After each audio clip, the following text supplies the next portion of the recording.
যারা নাকি গবেষণা করে, বড় বড় সায়েন্টিস্ট, বিজ্ঞানী, তারা কখনো নাস্তিক হয় না।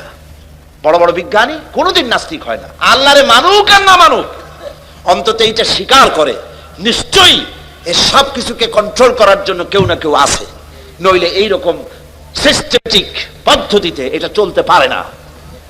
আমি গত কয়েক বছর আগে মহাশূন্য গবেষণাগার, যেখানে মহাশূন্য গবেষণা হয়, হিউস্টন, আমেরিকার একটা স্টেট, এখানে নাসা মহাশূন্য গবেষণাগারের কয়েকটা সেন্টার আছে। একটা হচ্ছে ওয়াশিংটন, একটা হচ্ছে ফ্লোরিডা, আর একটা হচ্ছে হিউস্টন। হিউস্টন যেখান থেকে মাইকেল কলিন্স, নীল আর্মস্ট্রং যেখান থেকে তারা চাঁদে গমন করেছিল, সেই জায়গাটা, সেখানে আমি গিয়েছি। হিউস্টন ইউনিভার্সিটিতে আমার প্রোগ্রাম ছিল। ওরা আমার জন্য সময় বার করলো মহাশূন্য গবেষণাগার দেখার জন্য। 5 ঘন্টা সময়, 5 দিন লাগে দেখতে, বিশাল এরিয়া। আমি 5 ঘন্টা হাতে সময় ছিল, আমি দেখলাম, বিজ্ঞানীদের সঙ্গে কথা বললাম কিভাবে তারা চাঁদে গিয়েছিল। নীল আর্মস্ট্রং যে পোশাকটা পরে গিয়েছিলেন, সেই পোশাকটা এখনো আছে। যে গাড়িতে চাঁদে নেমেছিলেন, সে গাড়িটাও সেখানে আছে। সেখানে আপনার এই সামিয়ানাটার মতো এরকম একটা প্লেট লাগানো আছে, সেই প্লেটটা তামা। ওই প্লেটে লেখা আছে যে আমি যখন চাঁদে নামলাম তখন আমার কানে একটা আওয়াজ এলো। সে আওয়াজটা হচ্ছিল, আমি মিশরের রাজধানী কায়রোতে একটা সেমিনারে গিয়েছিলাম। দুপুরের সময় মসজিদের মাইক থেকে যে ধরনের আওয়াজ শুনেছি আমি, ঠিক চাঁদে পা রাখার সাথে সাথে ওই রকম একটা আওয়াজ আমার কানের মধ্যে প্রবেশ করেছে। পাগলেরা বুঝবে কি? 2 পাতা ইংরেজি বই, 3 খান বিজ্ঞানের বই পড়িয়া কয় সব বুঝেছি। কিচ্ছু বোঝো নাই, কিচ্ছু বোঝো নাই। আইনস্টাইন এত বড় মনীষী, মৃত্যুর সময় বলেছেন, জ্ঞান সমুদ্রের বেলাভূমিতে দাঁড়িয়ে সামান্য বালুকণা নিয়ে নাড়াচাড়া করলাম, জ্ঞানের অসীম অকুল সমুদ্রের কিছুই দেখতে পারলাম না। শেখ সাদী রহমতুল্লাহ আলাইহি বলেছেন, মৃত্যুর সময় মালুম শোধ কে হিচ মালুম না শোধ, সারা জীবন বসে সাধনা করে বুঝিলাম ইহা যে কিছুই বুঝিলাম না। কথা কি বোঝায়? মাথার মধ্যে আসে? আর এই ছাগল পাগল 2 দিন ইউনিভার্সিটির বারান্দা দিয়ে ঘুরছে, ডক্টরের ডিগ্রি একটা লাগাইছে, জনমের মতো ডক্টরের ডিগ্রি লাগায়। শকুনে যত গোস্ত খায়, এই গোস্ত যদি কিনে খাওয়া লাগতো তাহলে শকুনে এত গোস্ত খাইতে পারতো?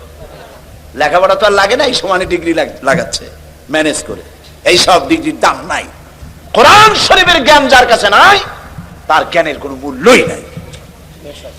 বিজ্ঞানীরা কিভাবে মহাশূন্যে গিয়েছেন, কেমনে গেলেন, কিভাবে গেলেন, সেগুলি সব আমি দেখেছি। আলহামদুলিল্লাহ, তাদের সঙ্গে আমি কথা বলেছি। বিশাল এই সোলার সিস্টেম, সৌরজগৎ। এই সৌরজগৎ বলতে আমরা কি বুঝি? সৌরজগৎ বলতে বুঝি সূর্য, চন্দ্র, পৃথিবী, নেপচুন, বৃহস্পতি, ইউরেনাস, মঙ্গল, এগুলিকে আমরা সোলার সিস্টেম, সৌরজগৎ বলি। কিন্তু এখানেই শেষ নয়। বিজ্ঞানীরা বলেছেন এই প্রত্যেকটি গ্রহের আবার আলাদা আরেকটা সোলার আছে, আরেকটা সোলার সিস্টেম রয়েছে, প্রত্যেকটির আলাদা আলাদা রয়েছে। এবং গত মাসে নাসার বিজ্ঞানীরা তারা নতুন আরেকটি তারকা আবিষ্কার করেছেন, যেই তারকা পৃথিবীর মাটি থেকে 7 কোটি আলোকবর্ষ দূরে। আলোকবর্ষ কারে বলে? আলোর গতি প্রতি সেকেন্ডে 1,86,000 মাইল। এই সেকেন্ডের মিনিট, সেই মিনিটের ঘন্টা, এবং তার সেই ঘন্টার দিন আর মাস, আর এইভাবে করে 1 বছরকে 1 আলোকবর্ষ বলা হয়। তো এর 100 বছর, এর কোটি বছর, এর 7 কোটি আলোকবর্ষ দূরে সেই তারকাটি আবিষ্কার হয়েছে। বিজ্ঞানীরা আরো বলেছেন যে এমন এমন আরো অনেক তারকা আছে, যেই তারকার আলো সৃষ্টি হওয়ার পর পৃথিবীর মাটিতে আজও স্পর্শ করতে পারে নাই। তাহলে সেই তারকা কোথায়? সেই তারকা কোথায়? রয়েছে গ্যালাক্সি, রয়েছে মিল্কি ওয়ে। এক একটা গ্যালাক্সির ভেতরে রয়েছে হাজার হাজার বিলিয়ন তারকা।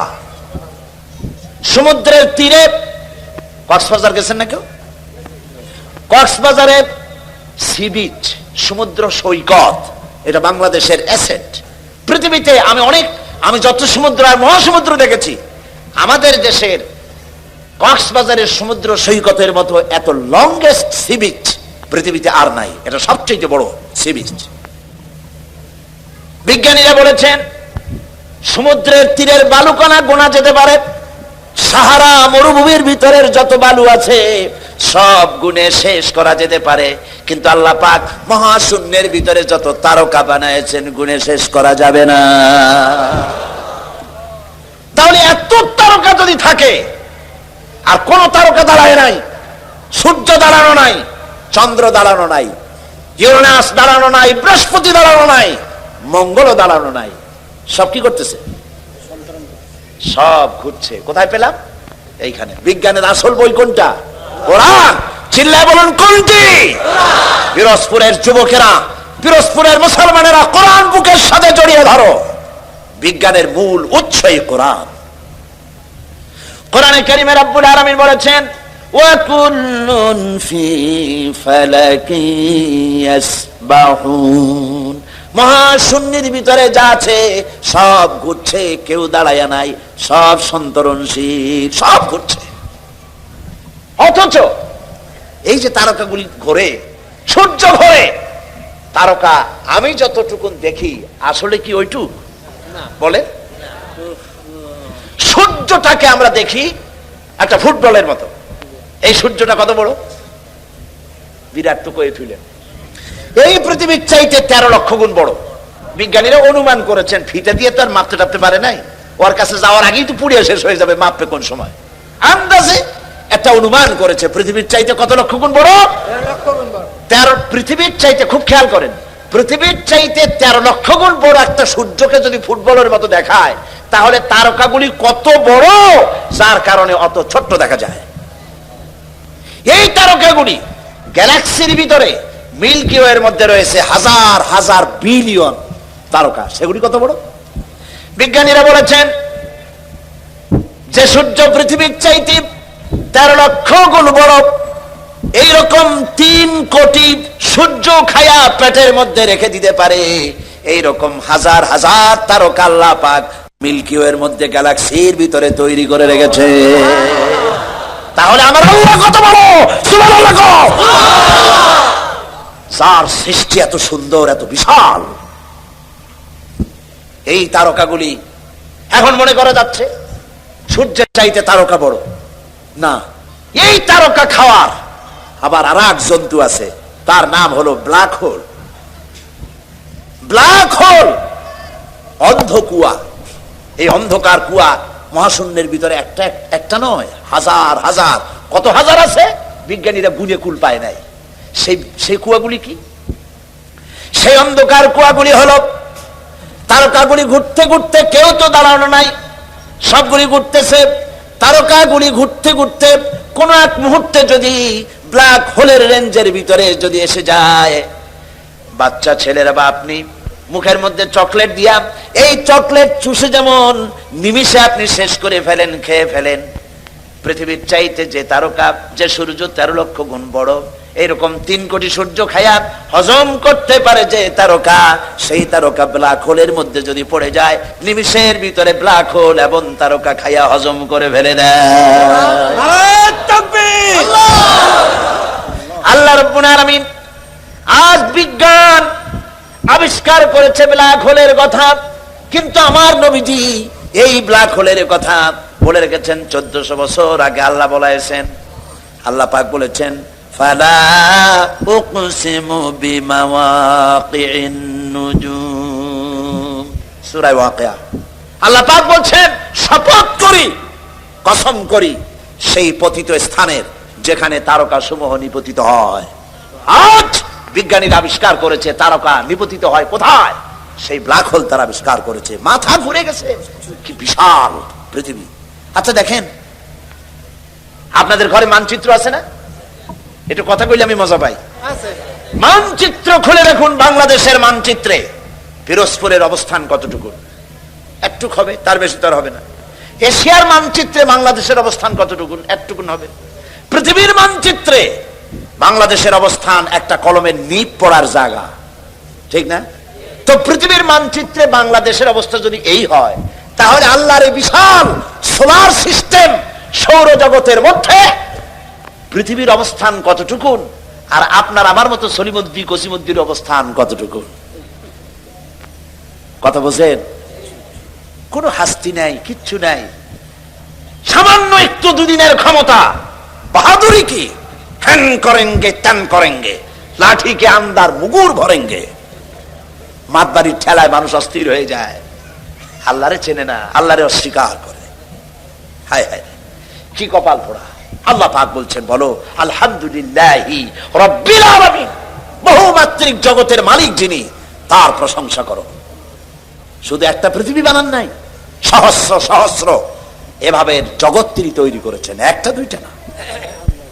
শুধু তাই নয়, আলহামদুলিল্লাহি রাব্বিল আলামিন, প্রশংসা করো আল্লাহর। কোন আল্লাহর? যিনি রব্বিল আলামিন, যিনি রব, যিনি কি বলেন, যিনি কি জোরে কোন? কোন রব? রব বলে কারে? রব বলা হয় তাকে যিনি, যার যতটুকুন যখন প্রয়োজন চাওয়ার আগে ওই সব যিনি যিনি পৌঁছায় দেন, তার নাম রব। তার নাম আমার যখন দাঁতের দরকার ছিল, আল্লাহর কাছে চাওয়া লাগে নাই, দরখাস্ত করা লাগে নাই, সময় মতো আমার মুখে আল্লাহ পাক দাঁত পৌঁছায় দিয়েছেন, ঠিক কিনা? আল্লাহ পাক আমার শরীরটাকে বানায় দিয়েছেন, কোনো দরখাস্ত করি নাই, কোনো আল্লাহর কাছে দরখাস্ত করা হয়নি। আমার হাত লাগবে, পাও লাগবে, নাক লাগবে, চোখ লাগবে, বড় লাগছে? কিছু বড় লাগে নাই। বিনা দরখাস্তে সুন্দর একটা বডি আমাকে দান করলেন। বলি আলহামদুলিল্লাহ। কোন আলহামদুলিল্লাহ? আল্লাহ তো এটার জন্য কোনো ট্যাক্স চান নাই। ট্যাক্স চাইছেন? এই যে বৈদ্যুতিক বাতি জ্বলছে, আপনাদের বাড়িতেও বৈদ্যুতিক আলো আছে, ফ্যান আছে, মাসের শেষে বিল আছে কিনা? আছে কিনা? যদি বিল না দেন তাহলে আপনার লাইন থাকবে না লাইন কেটে দেবে? লাইন কেটে দেবে। খুব সহজ করে। এবার আপনি বলেন, শীতকালে যে শীতের মজা ভোগ করলেন, গরমের দিনে যে ঠান্ডা বাতাস পেলেন, বাতাসের ভেতর থেকে যে অক্সিজেন গ্রহণ করলেন, এজন্য আল্লাহ রাব্বুল আলামিন মাসের শেষে কোনদিন ফেরেশতা বিল নিয়ে আসছে নাকি, বেটা বিল দে, তা না হলে ঘেড়ি ভাঙিয়ে দেবো? জি আসছে? এরকম আসে নাই, ভবিষ্যতে আসবে নাকি? আল্লাহ রাব্বুল আলামিন কোন বিলের ব্যবস্থা করেন নাই, পয়সা দিয়া বিল দেওয়া লাগবে না, নিয়ামত খাওয়ার শুকর আদায় করো, আলহামদুলিল্লাহি রাব্বিল আলামিন, শুকর আদায় করো। আর দেখুন, সমস্ত নেসেসারি এসেনশিয়াল সব থেকে জরুরি জিনিসগুলি আল্লাহ নিজের হাতে রেখেছেন না গভর্নমেন্টের হাতে দিয়েছে? আল্লাহ জানেন এগুলো ক্ষমতায় গেলে দারুণ শয়তানি করবে, সেই জন্য আল্লাহ এদের হাতে দেয় নাই। আসল জিনিস আল্লাহ নিজের হাতে রাখছে। কার হাতে? নিজের হাতে। এই বাতাসটা যদি আল্লাহ কোন গভর্নমেন্টের হাতে দিয়ে দিতেন, হায় হায় খবর আল্লাহ। বাতাসটা যদি গভর্নমেন্টের হাতে রাখতো, গভর্নমেন্ট বলতো বিরোধী দলের দাবি মানি না, বাতাস দেবো না, মোটে মর, শ্বাসরুদ্ধ করে মেরে ফেলে দিত, ঠিক না? পানি, বাতাস, অক্সিজেন, প্রাণী জগৎ বাঁচাতে যা লাগে এগুলি কার কন্ট্রোলে? আল্লাহ মানুষের হাতে দেয় নাই। মোটে সুযোগ পায় না, তাই কয় ভাতে মারবো, পানি মারবো। আর যদি সুযোগ পায় তাকে মারিয়ে ফেলাবে। এই জন্য আল্লাহ আসল জিনিস নিজের হাতে রাখছে। সুবহানাল্লাহ। আল্লাহ পাক এই বাতাস, পানি, অক্সিজেন দিয়ে মানুষকে বাঁচাচ্ছেন। সুবহানাল্লাহ। কি সুন্দর করে বডিটা বানালেন, তাকান। আমার নবীজি বলেছেন, আমার নবী বলেছেন, কেউ যদি আল্লাহর সৃষ্টি নৈপুণ্যতার উপরে, সৃষ্টির কলা কুশলতার উপরে একটা ঘন্টা গবেষণা করে, চিন্তা করে, তাহলে আল্লাহ রাব্বুল আলামিন ওই বান্দার আমলনামায় 60 বছরের নফল ইবাদতের সওয়াব লিখে দিবে। চিন্তা করো, মাথাটা দিছি, চিন্তা করো। আমরাও চিন্তা করি, মানুষে ঠকান যায় কি করিয়া, ইহা চিন্তা করা হয়। ওজনে কেমনে কম দেওয়া যাবে, খাদ্যে কেমনে ভেজাল দেওয়া যাবে, চাউলের মধ্যে আর কত তুষ মিশানো যাবে, এই হলো চিন্তা।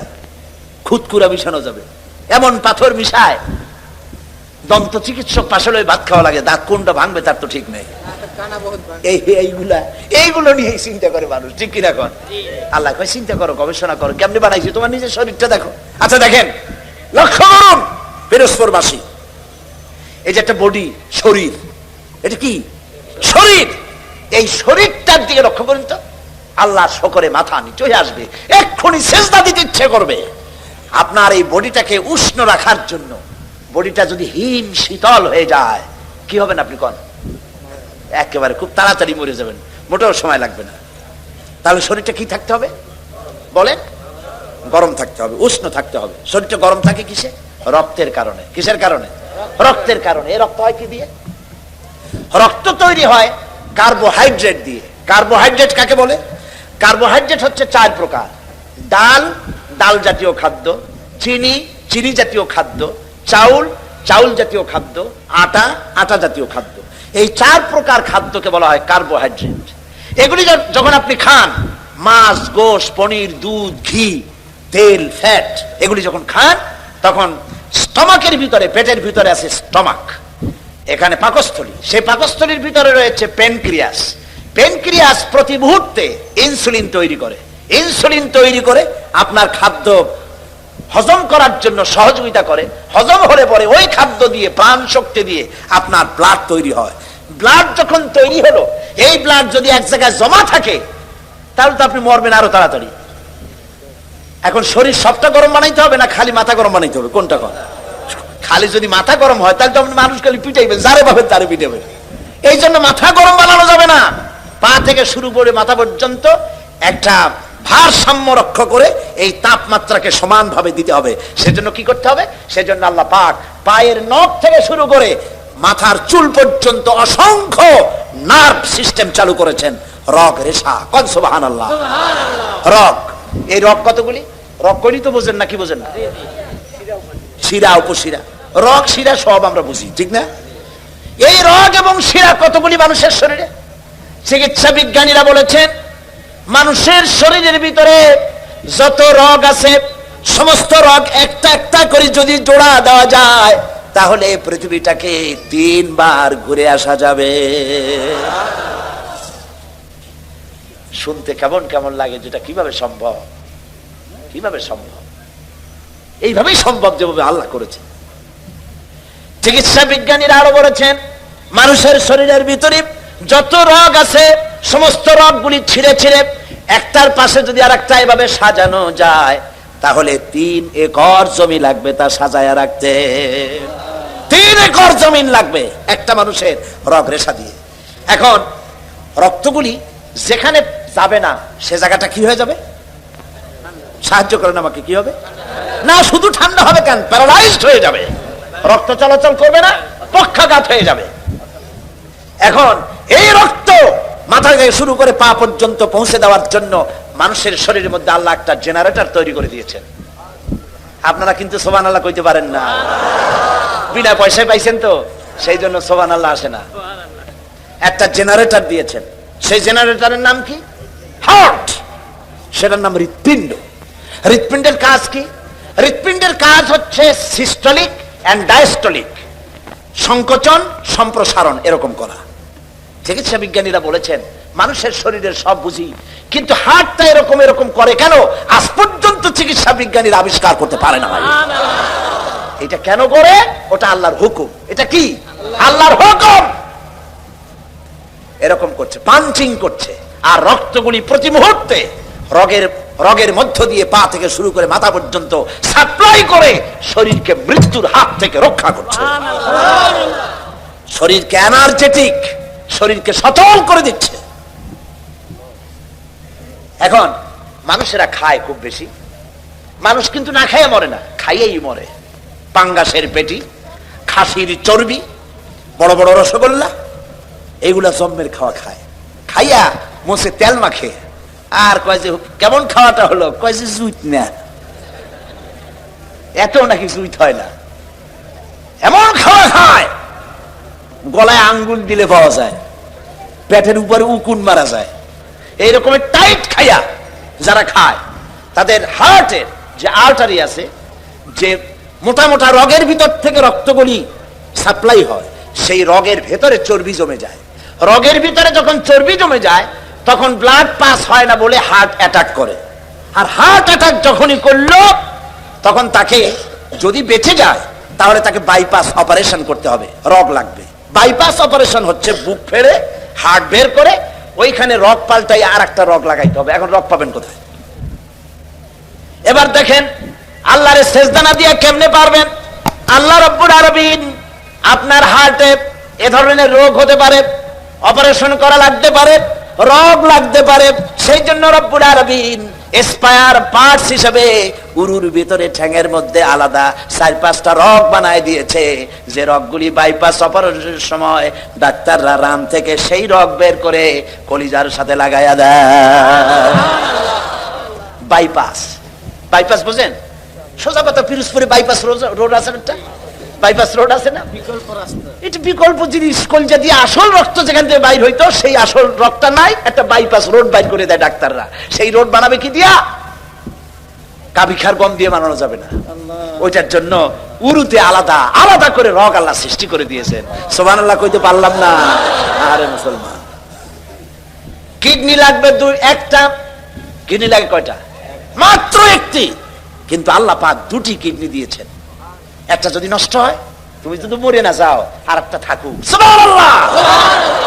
কিডনি হচ্ছে আপনার জীবন, বারবার পেশাব হবে, এই জন্য পানি কম খাবেন না, পানি বেশি পরিমাণে পান করবেন। যত পানি পান করবেন তত কিডনি আপনার সচল থাকবে। আলহামদুলিল্লাহ, কি নিয়ামত আল্লাহ দিয়েছেন এই শরীরে। তারপরে দেখুন বডি। এবার তাকান আপনার চোখের দিকে, কি সুন্দর 2টি চোখ। এই চোখ 2টি আছে বলেই তো পৃথিবী দেখি। সুবহানাল্লাহ। পৃথিবী দেখতে পাই, মা দেখতে পাই, বউ দেখতে পাই, কোরআন দেখতে পাই, কাবা শরীফ দেখতে পাই। আমরা আল্লাহর কাছে দোয়া করি, রব্বুল আলামিন আমাদের যতদিন বাঁচায় রেখেছো মৃত্যু পর্যন্ত আমাদের চোখে যে নূর দিয়েছো, দেখার তৌফিক দিয়েছো, মরার আগে চোখের নূর ছিনাইয়া নিও না। বলি আমিন। এবার দেখুন, এই যে আপনারা যেখানে বসা আছেন, এই জায়গায় এতগুলি মানুষের শ্বাস এবং প্রশ্বাস দিয়ে এই জায়গাটা অনেকটা বিষাক্ত হয়ে গিয়েছে। এখানে পলিউশন আছে, এখানে গাড়ির কালো ধোয়া, ধুলা, বালি দিয়ে জায়গাটা ভরা, খালি চোখে ধরা পড়বে না। আপনার কাছে যদি মাইক্রোস্কোপ যন্ত্র থাকতো তাহলে আপনি দেখতে পাচ্ছেন এই জায়গাটা কত বিষাক্ত হয়ে আছে শ্বাস প্রশ্বাস এবং পলিউশন দিয়ে। এই পলিউশন, এই ধুলাবালি অহরহ আপনার চোখের মধ্যে ঢুকছে, আপনার রেটিনা, আপনার চোখের দৃষ্টি শক্তিকে নষ্ট করে দিচ্ছে। কিন্তু আপনার চোখের দৃষ্টি যেন নষ্ট না হয়ে যায় পৃথিবীর ধুলাবালি ময়লায়, রোগ জীবাণুতে আপনার চোখ যেন নষ্ট না হয়ে যায়, সেই জন্য আল্লাহ রাব্বুল আলামিন চোখের ভিতরে এক প্রকারের মেডিসিন, এক প্রকারের পানি রেখে দিয়েছেন। ওই পানিটা হলো ওষুধ। ওই পানিটা সারা চোখে ছড়িয়ে দেওয়ার জন্য চোখের পলক, চোখের পাতা 2টি দিয়েছেন। অনবরত চোখ পলক মারতেছে, আর ওই পানি দিয়া আল্লাহ চোখ পরিষ্কার করে দিতেছে। আরে এমন আল্লাহর সেজদা দেয় না মানুষ, এমন আল্লাহর সেজদা দেয় না। এই চোখের পলক আমরা তো ইচ্ছে করে মারি না। এই চোখের পলক এমনি হয়, অটোমেটিক হয় নাকি? অটোমেটিক হয় কিনা? আপনি ইচ্ছে করে করেন না, অটোমেটিক হয়। চোখ দিয়া সব সময় নেগেটিভ দেখি, পজিটিভ বানায়া দেখায় কে? আল্লাহ পাক দেখান। সুবহানাল্লাহ। এরপরে দেখুন ব্রেন। ব্রেন কোথায় আছে? মাথা। ব্রেন, মগজ। এই মগজটা থাকে কোথায়? মাথার মধ্যে থাকে। মাথার ঘিলু, সোজা কথা ঘিলু। এই ঘিলুটা চতুর্দিকে হাড়, চতুর্দিকে কি বলে? হাড়।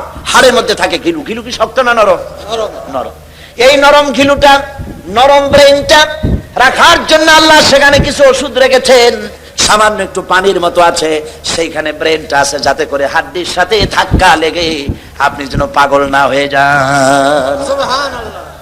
এই ব্রেনের ভিতরে রয়েছে অসংখ্য সেল। সেল কি? সেল হচ্ছে CELL, সেল। অসংখ্য সেল আছে ব্রেনের ভেতরে। এই অসংখ্য সেলের ফাংশন কি?